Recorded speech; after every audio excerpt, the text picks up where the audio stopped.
Yesterday, Wall Street bought a record amount of Bitcoin, and this is despite the price already being at an all-time high. So even though Bitcoin has never been more expensive in history, Wall Street couldn't get their hands on enough Bitcoin. Now, article after article, analyst after analyst, if you ask them, well, why did Bitcoin hit a new all-time high? Why is Bitcoin rallying? The number one reason is going to be the institutional inflows, aka Wall Street buying up tons of Bitcoin ETFs. And not a lot of people actually realize Bitcoin ETFs had their second highest inflow day ever. So who was leading the charge? Well, if you look at the drawing, they're giving you the answer. It was BlackRock leading the way. So Wall Street bought the second highest amount of Bitcoin ever. But Bitcoin is actually in a very similar structure to when they bought the record highest amount of Bitcoin ever. And we're going to look at that price action to determine Bitcoin's future price action.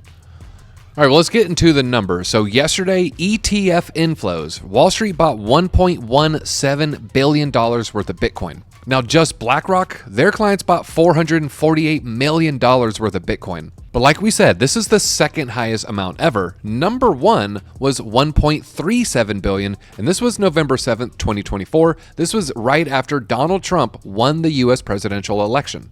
Now, BlackRock's appetite is very, very interesting here. And the reason it's so interesting is only 450 Bitcoin are mined every single day. Yesterday, however, they bought 4,000 Bitcoin. And a brief explainer on how Bitcoin works, Bitcoin block rewards happen every 10 minutes. So every hour, there are 6 rewards to the miners of 3.125 Bitcoin. So that's how much Bitcoin is released every hour. And of course, there's 24 hours in a day, and that gives us 450 Bitcoin mined daily.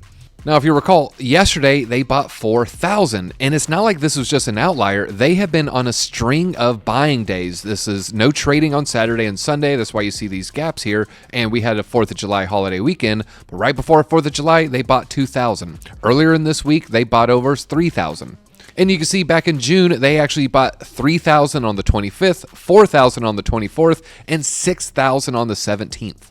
And so when you look at only 450 Bitcoin mined every single day, it gives you a good determination of supply and demand economics. So now we're going to look at November 7th, which is this green candle right here. Now, I said Bitcoin was in a very similar structure, and that's because we recently hit a new all-time high, consolidated, and then hit a fresh new all-time high. That is exactly what's happening with Bitcoin today. We hit a new all-time high, we consolidated, and then we hit a fresh all-time high. So even though your average smart trader might say, well, Bitcoin's at all-time high or near enough, why would you buy that?